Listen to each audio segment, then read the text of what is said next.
નમસ્કાર મિત્રો, આજના વિડીયોનો મુખ્ય વિષય છે વોટર સિમેન્ટ રેશિયો. બાંધકામની અંદર વપરાતા સિમેન્ટ મોર્ટારમાં કેટલા પ્રમાણમાં પાણી નાખવું એના પ્રમાણને વોટર સિમેન્ટ રેશિયો એટલે કે સિમેન્ટની સામે કેટલું પાણી જોઈએ તે દર્શાવતી વિગતને વોટર સિમેન્ટ રેશિયો કહેવામાં આવે છે. વોટર સિમેન્ટ રેશિયો જાળવવાથી બાંધકામની મજબૂતાઈ વધે છે, લાંબુ આયુષ્ય થાય છે અને કામગીરી સરળ બને છે. ચાલો જાણીએ વોટર સિમેન્ટ રેશિયોના ફાયદા કયા કયા છે. પ્રથમ જાણીએ વોટર સિમેન્ટ રેશિયો એટલે શું. સિમેન્ટ મોર્ટાર માટે વપરાતી સિમેન્ટ સામે મિક્સ તૈયાર કરવા માટે યોગ્ય માત્રામાં ઉમેરવામાં આવતા પાણીને સિમેન્ટ અને પાણીના રેશિયો તરીકે ગણવામાં આવે છે.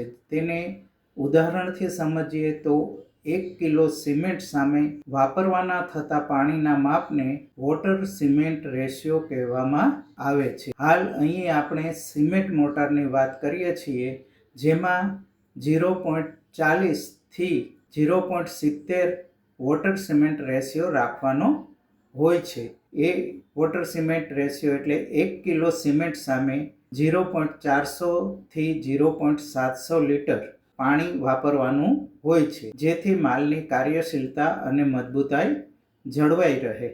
આ રેશિયો એટલા માટે રાખવામાં આવેલો છે 0.40 થી 0.70નો કે દરેક જગ્યાએ વાતાવરણનું પ્રમાણ જુદું જુદું હોય છે, રેતીના પ્રકાર જુદા જુદા હોય છે અને બાંધકામના પ્રકાર પણ જુદા જુદા હોય છે. આ બધાને ધ્યાને રાખી પાણીનું પ્રમાણ 0.40 થી 0.70 લીટર વચ્ચે રાખેલ છે, જે દરેક જગ્યાએ ત્યાંના વાતાવરણ અનુસાર સવાર, સાંજ, બપોર જ્યારે પણ માલ તૈયાર કરવાનો થતો હોય ત્યારે વાતાવરણની અસરને કારણે પાણીનો વપરાશ થોડો ઘણો વધઘટ થતો રહે છે. તેથી 0.40 થી 0.70ની વચ્ચે રેશિયો રાખેલો છે.